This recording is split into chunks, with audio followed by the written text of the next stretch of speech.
Pelo sinal da Santa Cruz, livrai-nos Deus, nosso Senhor, dos nossos inimigos, em nome do Pai, e do Filho e do Espírito Santo. Amém. Meu Senhor e meu Deus, creio firmemente que estás aqui, que me vês, que me ouves. Adoro-te com profunda reverência. Peço-te perdão dos meus pecados e graça para fazer com fruto este tempo de oração.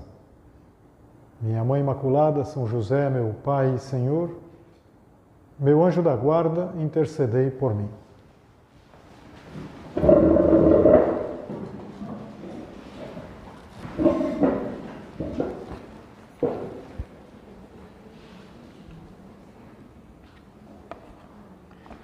Se conta que, certa vez, o filósofo grego chamado Diógenes, ele armou na praça de Atenas uma barraquinha dizendo assim: vende-se sabedoria.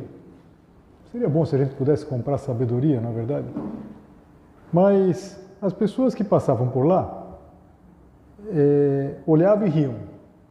E riam por quê? Porque todo mundo conhecia aquele filósofo excêntrico.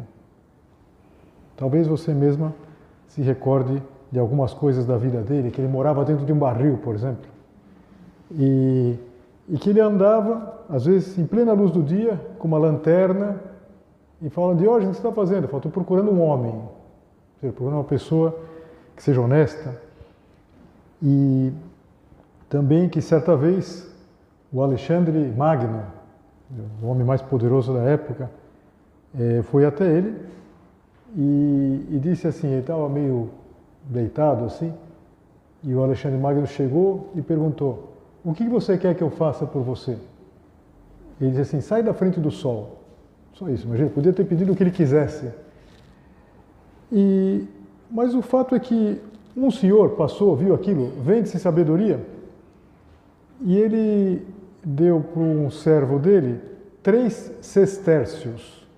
Um sestércio era 1/4 do denário. E o denário é mais fácil a gente calcular, porque era quanto uma pessoa recebia no fim de um dia de trabalho. Então, para fazer as contas assim, esse homem, se um dia de trabalho, para a gente arredondar as contas, valesse R$100, deu 75 para o servo dele, para ver o que dá para comprar de sabedoria com isso daqui. E o servo foi lá, o Diógenes pegou as moedas e disse assim: vai lá e fala para o teu patrão o seguinte: em tudo que você fizer, pensa no fim. E o homem gostou muito dessa frase, tanto que ele esculpiu com umas letras de ouro, assim, na soleira da porta da casa dele, para que cada vez que ele entrasse, e também as pessoas que entrassem na casa dele, se lembrassem dessa sabedoria, pensar no fim. E veja, se isso valia para um pagão, nós estamos falando 3 séculos antes de Cristo, quanto mais vale para um cristão, para cada um de nós. E fim, não tanto no sentido de término, não é? Pensa no fim da tua vida, ou no término da tua vida, quando você morrer. Mas pensa na finalidade. Em tudo que você fizer, pensa na orientação que você está dando à tua vida. E é uma pergunta importante a gente se fazer. O que a gente está fazendo na própria vida? Nós pensamos no fim? Eu acho que para responder essa pergunta, Jesus Cristo dá uma pista muito prática. E é o que nós vamos ouvir no Evangelho do próximo domingo, no 15º domingo do tempo comum. São Mateus, ele conta que Jesus estava à margem do Mar da Galileia. Às vezes tem gente que pergunta: mas é Mar da Galileia, Lago de Genezaré, Lago de Tiberíades, qual que é o nome? São todos nomes do mesmo lugar. Era um grande mar interno, um grande lago, um mar, onde os apóstolos pescavam, e era em torno desse mar, desse Lago de Genezaré, que Jesus Cristo fez boa parte da pregação. Estava no norte, estava na Galileia.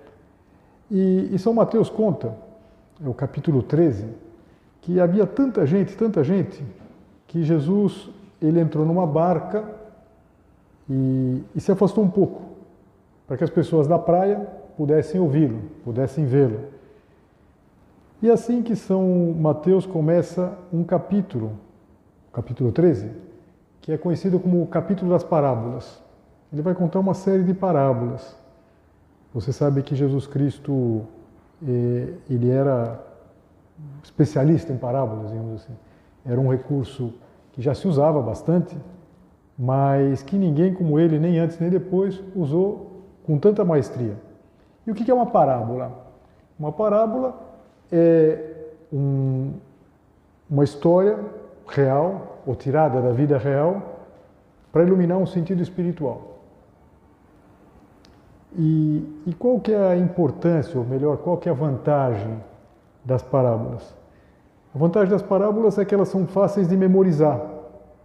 Pensa, por exemplo, uma pessoa que ouve a parábola do filho pródigo, pai, 2 filhos, um filho vai embora, gasta todo o dinheiro, volta. Talvez na segunda vez que lê, já pode contar, porque fica muito gravado. Então é fácil de gravar, fácil de entender, mas, na verdade, a gente precisa entender mais do que a própria historinha. A gente precisa entender o que está escondido na parábola. A parábola tem algo escondido, tem um ensinamento, uma pequena charada, digamos assim, que exige atenção, exige um ouvido atento. Por isso que Jesus Cristo às vezes dizia, quem tem ouvidos para ouvir, ouça. Ou seja, não é só ouvir a historinha. O que eu tiro dessa historinha? É interessante que no ano passado, na primeira audiência geral do Papa Leão XIV, toda quarta-feira, o Papa ele sempre tem um encontro na Praça de São Pedro, em que ele faz uma audiência, às vezes se chama de uma maneira mais informal, uma catequese, que ele vai pegar, explicar alguma coisa, e ele estava falando das parábolas. A primeira vez que ele falou, digamos assim, ele falou das parábolas. E ele contava uma coisa interessante, ele dizia que essa parábola, que é alguma coisa tirada da vida cotidiana, ele dizia assim, a parábola levanta em nós questões, nos convida a não parar nas aparências.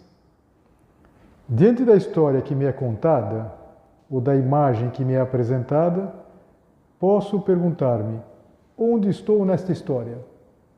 Olha que interessante.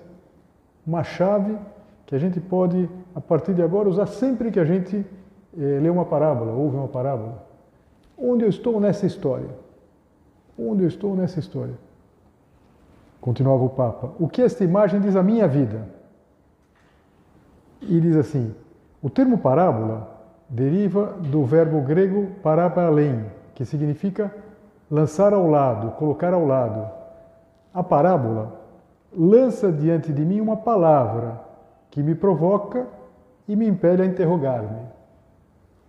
Então, é isso que Jesus Cristo fazia. E são essas parábolas que nos ajudam a pensar no fim. Para onde estou me encaminhando? O que eu estou fazendo da minha vida? E a primeira dessa série de parábolas é uma parábola especial, porque é uma parábola que ajuda a pensar na vida e a ouvir as outras parábolas. Talvez você já está imaginando que é a parábola do semeador. Vamos, mais uma vez, ler essa parábola do semeador, nós vamos ouvir no domingo. Mas seguir o que o Papa dizia, onde eu estou nessa história? Quer dizer, o que essa imagem está dizendo à minha vida? Essa é uma forma de pensar no fim. Sempre pensar na finalidade da nossa existência. Mas eu começo com as palavras de Jesus. O semeador saiu para semear. Enquanto semeava, algumas sementes caíram à beira do caminho, e os pássaros vieram e as comeram. Outras sementes caíram em terreno pedregoso, onde não havia muita terra. As sementes logo brotaram, porque a terra não era profunda. Mas quando o sol apareceu, as plantas ficaram queimadas e secaram, porque não tinham raiz. Outras sementes caíram no meio dos espinhos. Os espinhos cresceram e sufocaram as plantas. Outras sementes, porém, caíram em terra boa e produziram a base de 100, de 60 e de 30 frutos por semente. Em seguida, aquela frase de desafio: quem tem ouvidos, ouça. Por que Jesus dizia isso? Porque ele sabia que naquela multidão, sempre, naquelas multidões que cercavam Jesus, alguns acreditavam e outros não. Havia gente bem intencionada e outros que queriam, às vezes, pegar Jesus numa palavra. Então, as parábolas, elas tinham exatamente essa possibilidade. Quem não tivesse uma intenção reta, quem não quisesse de verdade entender, não entenderia. É um método pedagógico. E é tanto assim que alguma vez, nessa ocasião, por exemplo, os apóstolos perguntaram a Jesus por que ele falava em parábolas? Por que ele não falava diretamente? E ele disse que o coração desse povo, ele está citando uma profecia antiga, o coração desse povo se tornou insensível. Eles ouviram com má vontade e fecharam seus olhos, para não ver com os olhos, nem ouvir com os ouvidos, nem compreender com o coração. Ou seja, Jesus está falando, tem muita gente que não quer entender. Então eu falando em parábolas, eu digo que de certa maneira eu separo. Quem quer entender, vai fazer esse esforço. E mais ainda, isso é muito interessante, Jesus sempre está disposto a explicar. Está disposto a explicar para quem quer entender. Não é o que a gente percebe em tantas situações? Não adianta a gente querer explicar uma coisa para uma pessoa que não quer entender. Uma pessoa pergunta uma coisa, olha, como que é isso? Às vezes até coisas da fé. Mas eu não entendo isso. A gente pode explicar tudo. Agora, se uma pessoa diz assim, eu não quero entender, infelizmente eu não vou conseguir te explicar. Jesus está disposto a explicar como acontece nessa ocasião. E veja, vamos aproveitar um pouco essa explicação de Jesus. Mas alguma coisa antes da própria explicação de Jesus, a gente pode conseguir se a gente entra na cena, como São José Maria propunha, como mais um personagem. Eles estão na Galileia. A Galileia é o norte da Palestina e é um terreno muito acidentado. Ou seja, se aproveitava para plantar qualquer pedacinho de terra.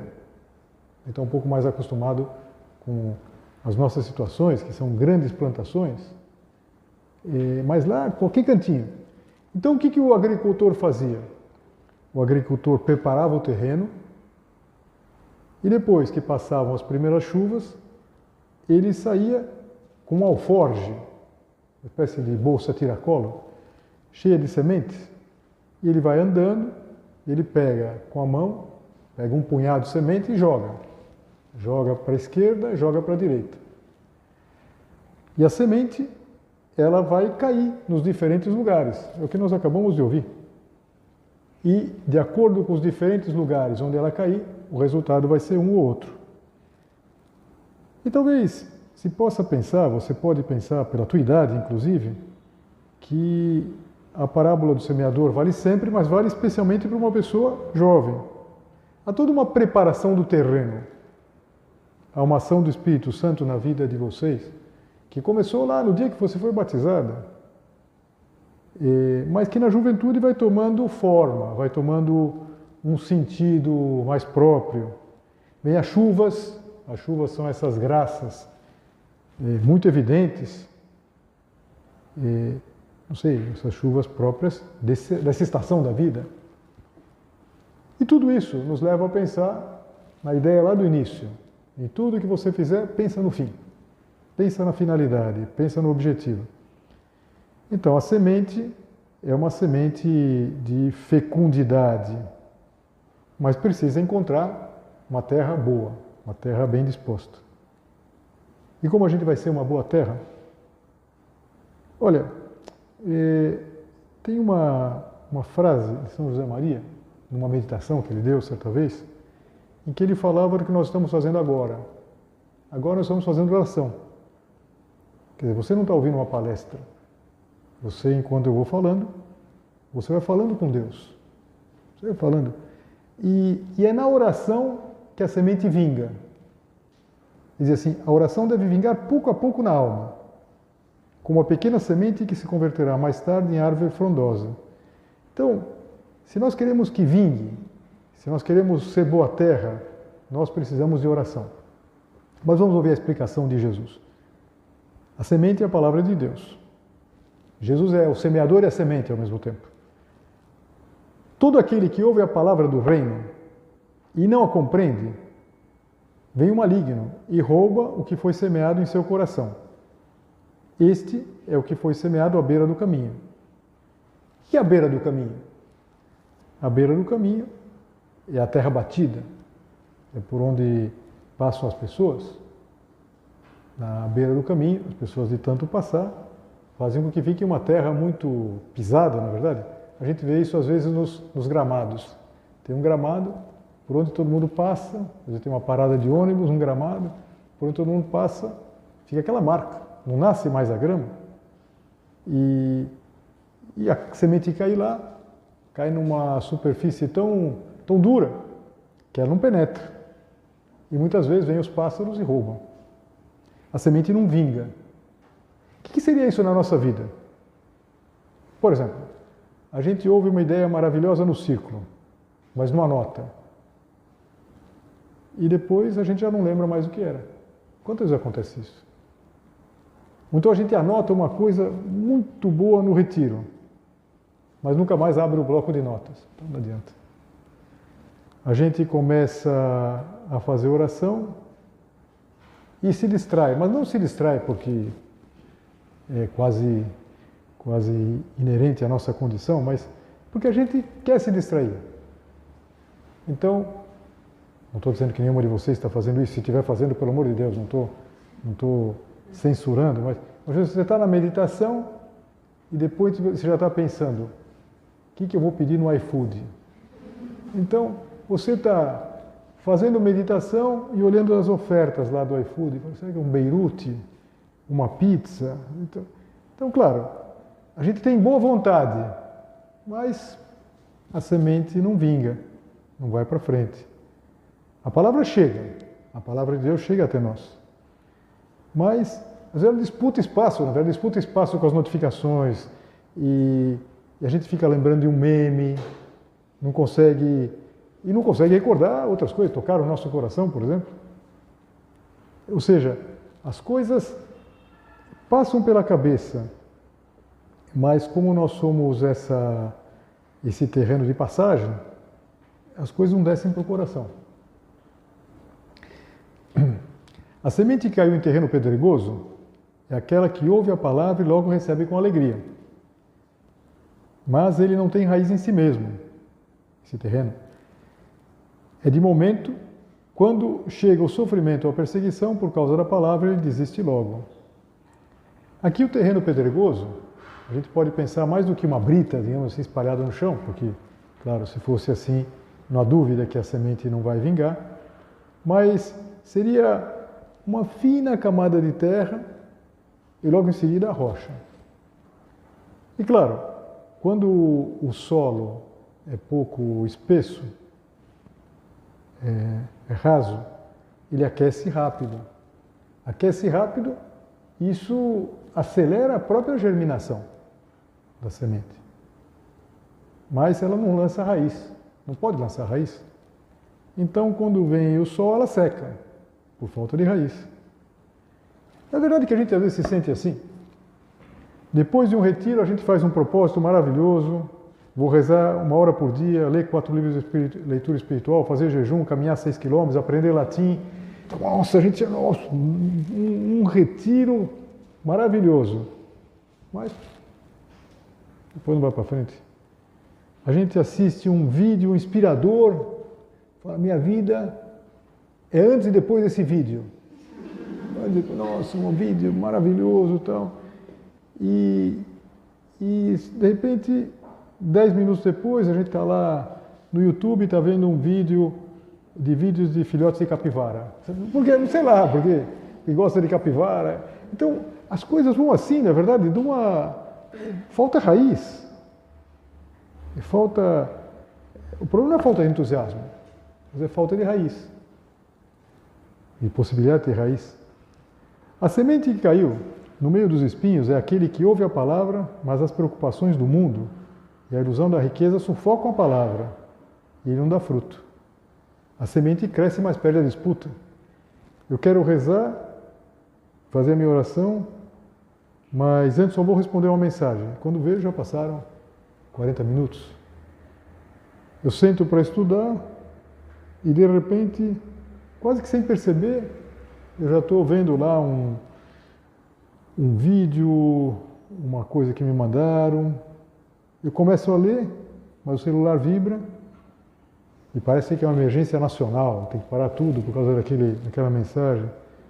Veja, não são coisas más, mas simplesmente não sobra tempo para as coisas melhores. Repara, os espinhos, claro que podem ser pecados, mas nem sempre são pecados. Às vezes são coisas pequenas ocupando o lugar da única coisa necessária. A nossa vida está com tanta coisa que não tem lugar a semente disputa o espaço, mas os espinhos sufocam. Mas vamos logo pensar no único que nos interessa, que é ser terra boa. A semente que caiu em boa terra é aquele que ouve a palavra e compreende. Esse produz fruto. Um dá 100, outro 60 e outro 30. Veja, Jesus até falando que uma terra dá 30, outro dá 60, outro dá 100, ele está dizendo que a terra boa não é a terra perfeita. Não é a terra perfeita, é a terra que acolhe a semente. Então, não se trata de a gente pensar, se um dia eu for perfeito, não. É a pessoa que acolhe. Então, escuta um conselho e decide colocar em prática naquele mesmo dia. Naquele mesmo dia. Termina a oração mental, vem um propósito, uma inspiração, então anota aquilo e já naquele dia, no exame da noite, vê se cumpriu. Cai, levanta, não faz drama. Veja, essa é a diferença dos terrenos.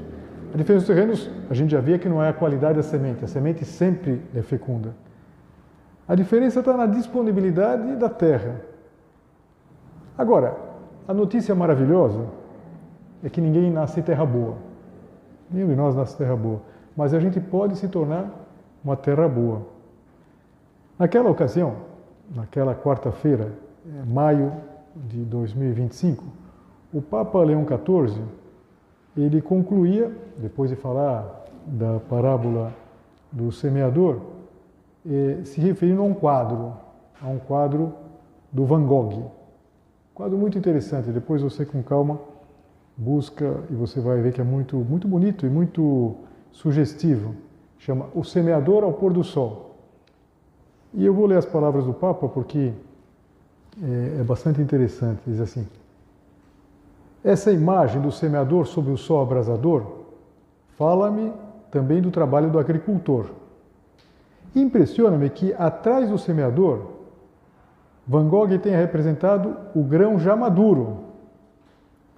É interessante, se você depois olhar, você vê que ele está semeando, mas atrás já tem as plantas de trigo imaduro, a gente vê pela cor amarelo, vivo. Ele diz assim, parece uma imagem de esperança. De um modo ou de outro, a semente deu fruto.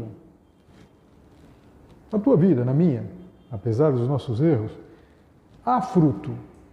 Já há fruto na nossa vida. Não temos a certeza de como, mas deu. No centro da cena, porém, não está o semeador, que está ao lado. Em vez disso, toda a pintura é dominada pela imagem do sol. Talvez para nos lembrar que é Deus quem move a história, mesmo que por vezes pareça ausente ou distante. E de fato é assim. A gente olha, no primeiro plano está o sol, o semeador, que está exatamente nessa posição que eu dizia para vocês, jogando a voleio, digamos assim, a semente, ele está deslocado. E por que o Papa pensava no sol? É o sol que aquece os torrões de terra e faz amadurecer a semente. Caros irmãos e irmãs, em que situação da vida hoje nos chega a palavra de Deus? É mais ou menos a pergunta lá que a gente via no início. Quer dizer, a gente pensa no fim. E ele concluía, e pode ser para nós também uma forma de ir concluindo e tirando propósitos dessa meditação. Peçamos ao Senhor a graça de acolher sempre essa semente que é a sua palavra. E aqui, ele coloca a palavra com letra maiúscula. Por quê? Porque lembra que Jesus é o verbo, é a palavra. Quando a gente acolhe, não é que simplesmente a gente acolhe uma frase. A historinha é lá do início. O Diógenes, ele deu uma frase, acolheu uma frase. Não é que nós acolhemos uma frase, um livro. Jesus é a palavra, Jesus é a semente. Então, peçamos ao Senhor a graça de acolher sempre essa semente que é a sua palavra. E se nos apercebermos de que não somos um terreno fecundo, não nos animemos, mas peçamos que opere mais em nós para nos tornar um terreno melhor. Senhor, até agora eu tenho sido inconstante, tenho sido, quem sabe, esse terreno infestado de espinhos, ou eu largo logo as coisas, mas a partir de agora eu quero melhorar. Quero melhorar a partir de agora. E propósitos concretos. Quer dizer, acho que uma coisa importante é ouve, coloca em prática. Então, por exemplo, vou dar um propósito para todas vocês. Saindo da meditação, põe lá no Google Van Gogh e o quadro que chama O Semeador ao Pôr do Sol. Dá uma olhadinha. Vai resolver todos os problemas da sua vida? Não. Tomara que resolvesse, mas em geral as coisas não são assim. Mas vai ajudar a pensar. Se você depois quiser aprofundar um pouquinho mais nisso, não sei, por exemplo, você pode pegar essa catequese do Papa Leão XIV, é uma catequese que é muito fácil de encontrar no site do Vaticano, porque está no dia 21 de maio de 2025. Então você vai lá, pega isso aqui, e tudo isso vai acontecer, com isso tudo isso vai acontecer o quê? Você está pensando no fim, na finalidade. Então, isso já vai ficar girando na sua imaginação, no seu coração, e quem sabe o fruto vai se produzir nesses próximos dias. No domingo, quando você, na missa, ouvir a leitura desse Evangelho, vai ficar diferente. Veja, a nossa vida é assim de simples. Tão simples como essa dinâmica de uma semente que germina e dá fruto. Então, pensa nisso. Como é positivo que o Papa disse, já deu fruto. Na tua vida deu fruto. Tem muito fruto, mas pode dar mais fruto. E é isso que é importante. E a gente pode terminar pedindo precisamente a Nossa Senhora. Ninguém deu tanto fruto como Nossa Senhora. Ela deu ao mundo o fruto que é o próprio Deus. Bendito é o fruto do vosso ventre, Jesus. Então, terminando a oração, vamos pedir, minha mãe, me ajuda a ser terra boa. Me ajuda a vencer esses meus defeitos, talvez um pouco rotineiros, de inconstância. Sobretudo, me ajuda a entender que depende de mim. A semente é boa. A gente não precisa se preocupar, mas será que essa semente vai dar um fruto maravilhoso? Basta nós queremos. E como a partir de agora a gente quer, a gente pode ter a grande alegria, a grande certeza de que vai ser uma realidade. Então pedimos a Nossa Senhora e fazemos um propósito, não genérico, mas muito prático, de ser uma terra boa, de aquilo que nós ouvimos, tentar imediatamente colocar em prática. Dou-te graças, meu Deus, pelos bons propósitos, afetos e inspirações que me comunicaste nesta meditação. Peço-te ajuda para os pôr em prática. Minha Mãe Imaculada, São José, meu Pai e Senhor, meu anjo da guarda, intercedei por mim.